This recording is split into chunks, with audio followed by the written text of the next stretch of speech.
afternoon.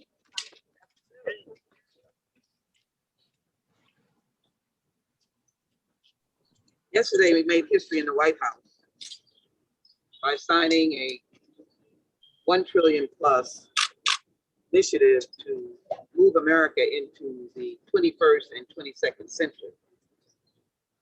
We are making no less history today because it is important to take note of the fact that America, knowing about her past, both the joys and those moments that are part of the original sin, certainly helps us understand each other's history, appreciate each other's pain, and frankly, when a family knows about each other, we become closer together.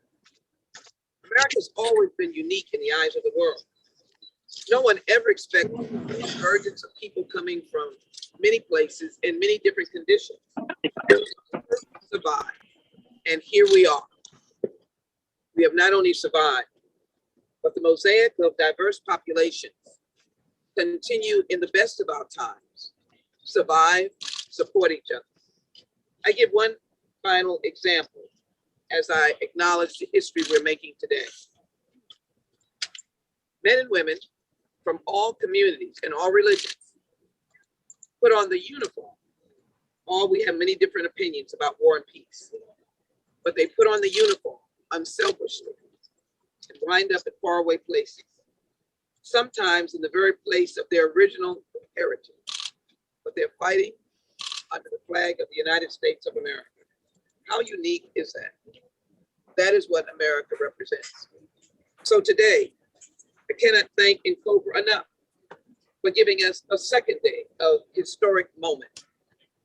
I do want to trace back to April 14th. I have it embedded in my head of 2021, when HR 40 historically passed out of the House Judiciary Committee, which I just had to leave in a very important hearing. And Cam, you can clap, and then that'll get other people to clap. And so here we are again today. And I am excited about the COBRA report that unequivocally connects the history of social, political, economic, and environmental impacts of slavery to the current day medical health problems of African Americans that they face today. Let me be very clear. This work is scientific, it is detailed, it is studied, it is responsible, and it is respectable. Let me thank Dr. Joan Kaufman, PhD, Maria Khan, PhD, Julia Mancini, who is a family researcher coordinator, and Yvonne Summers-White. All of these fine researchers are at the Center for Child and Family Traumatic Stress at the Kennedy Krieger Institute and at Johns Hopkins. All of these researchers were a part of this enormous and important history. Historical trauma and ongoing systemic racism has a toll, not just on the psychic of African Americans, but on their physical health as well. It is well established that experiences of trauma and adversity can get under the skin and increase risk for a whole host of significant health problems. Why would we, and this is me speaking spontaneously, why would we find such large numbers of attention deficit disorder in Black male children? Why would we find it? And you can see that just without science, talking to many mothers of young Black boys. Maybe it's a way to treat them in their early stages in school so that that kind of behavior is not looked at, that kind of maybe energetic, maybe anxious, maybe the kind of behavior that says that there's a great deal of curiosity, but it's defined as having a disorder, attention deficit disorder. This report discusses structures in American society that perpetrate cycles of disadvantage and ongoing experiences of adversity and trauma for African descendants or the descendants of enslaved Africans. Systemic biases and racial disparities in the criminal justice system are discussed, and the spiraling negative effects of mass incarceration, not just on the formerly incarcerated persons, but on their partners and children children are highlighted as well. In my community, I'm dealing with young Fred Harris. He's only 90 pounds. We lost him in a jail cell where he was incarcerated with a big, bulky person of a different racial background that had his own problems, and he literally beat him to death. The jailers knew, but that wasn't a place. But was his life so insignificant? And he was in for such minor, not prison, but jail, that no one bothered to worry about his safety. The data within this report links adversity and trauma to a whole host of medical health problems. Experiences of adversity increase risk for problems with obesity, diabetes, heart disease, and more. It makes it clear, the harm report, what a name, that epigenetics and the concept of transgenerational epigenetic inheritance, transgenerational epigenetic inheritance is a transmission of deleterious effects of ancestral traumas through chemical epigenetic modifications of the DNA inherited across generations. Please read it or you misinterpret. It's a thoughtful, detailed report. So simply it makes it clear that our grandchildren, great-grandchildren, and great-great-great can be negatively impacted by the ancestral traumas, even when they have not been directly exposed to any adversity. What does it mean if someone was to tell you that 4,000 of your recent souls were hung from the 20th to the 21st to the 22nd century and the 19th century? And so it is important to know that this research is crucial and that it notes scientific basis. Let me just simply say that, again, my thanks to the National Coalition of Blacks for Reparations in America. This report provides us with a singular, significant historical scientific presentation of the extended devastation of the impact of slavery on the descendants of enslaved Africans and all of America.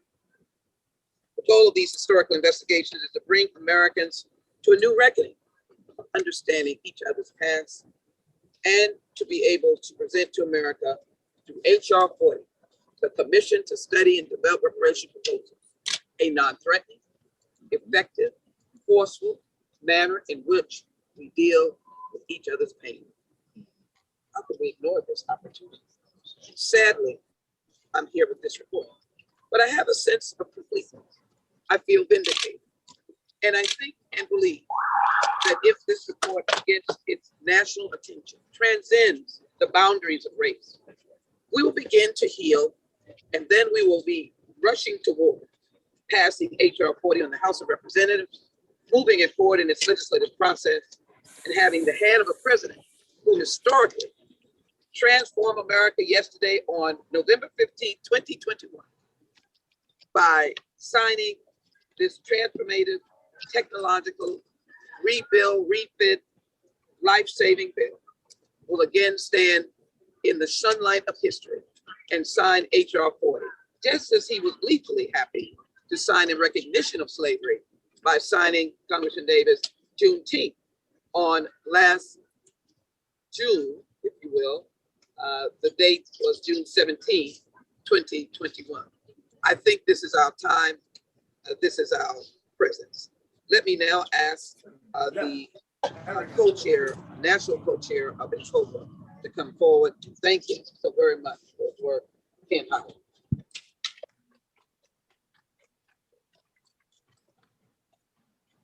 Thank you, Congresswoman Jackson Lee, for your tremendous leadership on the issue of reparations for our people in this country at this particular time. And COBRA has for 34 years been out front leading the charge for reparations for Black Americans in this country. Today, we have intensified our charge with the release of this report. The harm is to our genes, transgenerational epigenetic inheritance, and systemic racism in the US. For years, the argument has been that slavery and segregation happened so long ago. None of you today were living at that time, so you weren't affected by it, they say. Why don't you just get over it and move on? Well, science today is saying something totally different. We cannot just move on. It's not that simple and it's not that easy. We were, in fact, actually harmed by the atrocities committed against our ancestors over the centuries. Right. In releasing this report, the COBRA has 5 outcomes that we desire. One, we want inclusion. We want this historical fact that historical trauma must be included in every conversation in this country about health disparities, must be included. 2, we want resources targeted to mitigate the harmful effects of the transgeneration epigenetic inheritance and historical trauma. 3, we want research in our community by doctors, practitioners, and researchers of our community so we can begin to chart a course of transgenerational healing for our community. 4, we want awareness. There has to be a massive federal awareness campaign so that we can individually know and understand what we can do ourselves to help mitigate the effects of this historical trauma. And 5, we want to decolonize health. African-centered healing modalities and protocols must be incorporated into the healing of our community from this trauma. In short, we want the passage of HR 40. Only a HR 40 commission can assemble in a plan in a collaborative, cooperative, coordinated, and comprehensive manner the needs that we need to have to heal the harm that is to our genes. Thank you, Congressman. Thank you.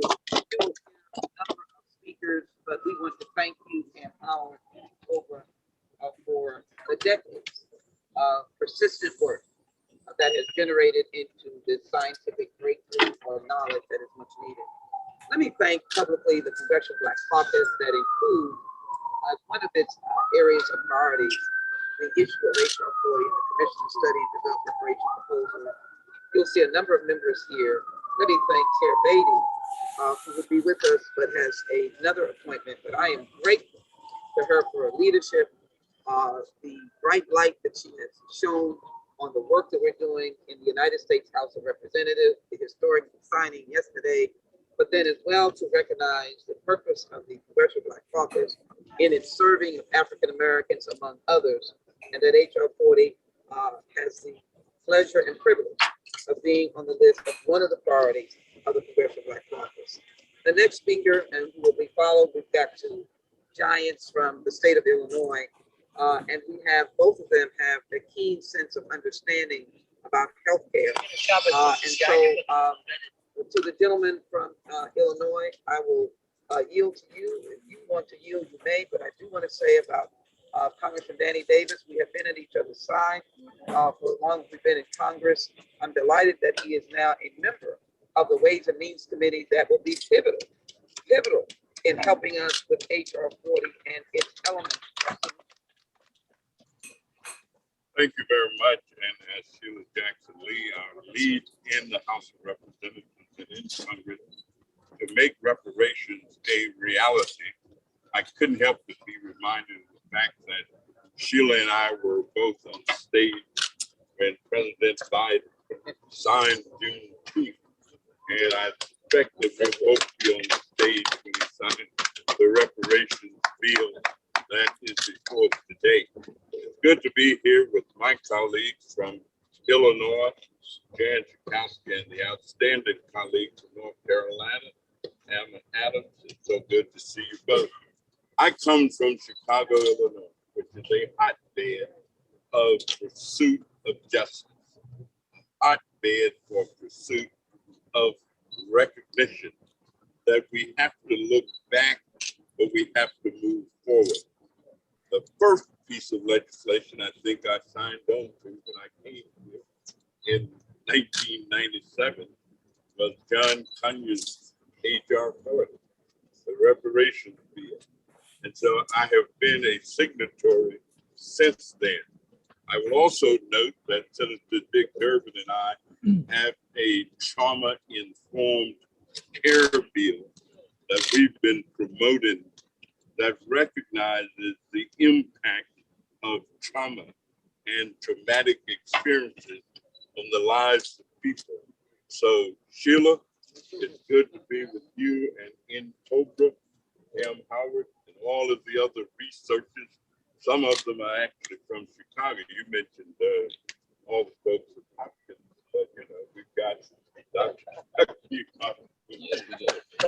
all the folks here. Chicago is not only a hotbed for reparations, but it's also a great place for research. Thank you very much for leading us. I'm delighted to be here and to be in support. Thank you, Dr. Thank you. Give some equal time to Illinois. We're not shy of that. But let me acknowledge, first of all, John Conyers, who led 1988 on this in 1989, right after the Civil Liberties Act for Japanese Americans. But let me acknowledge him for the introduction, and I'm grateful that he entrusted me during his lifetime to take the leadership, to take the baton. And we will always acknowledge the beginning, the middle, and we will give credit to his memory. May he rest in power as we come to this magnificent conclusion that will be successful. Let me now ask my colleague, Congresswoman Jackson Lee. You know, it is important to see America as she is. Jan represents that. And I am so grateful to have been in Illinois virtually at this magnificent synagogue. In fact, I was having so much of a good time, I didn't want it to end. The enthusiasm of those who are participating, all at the leadership of Jan. It is her synagogue, a wonderful rabbi, but in any event, she is here with a wonderful colleague, local colleague, that she brags about, but I want her to know that I brag about Councilmember Simmons as well. Jan Czerkowski, and let me, as I do that, acknowledge Alma Adams, who is an educator, a prominent educator, and I'm so grateful. She was, I call her Bennett College on her own. They were presidents, but Professor Adams was Bennett College. She has come here and taken the issue of HBCUs by storm. She's on the education committee. I cannot think of a better friend to help us craft the ultimate results or the ultimate acts of that, what we should do under HR 40. Thank you, Professor Congresswoman Adams. Thank you so very much.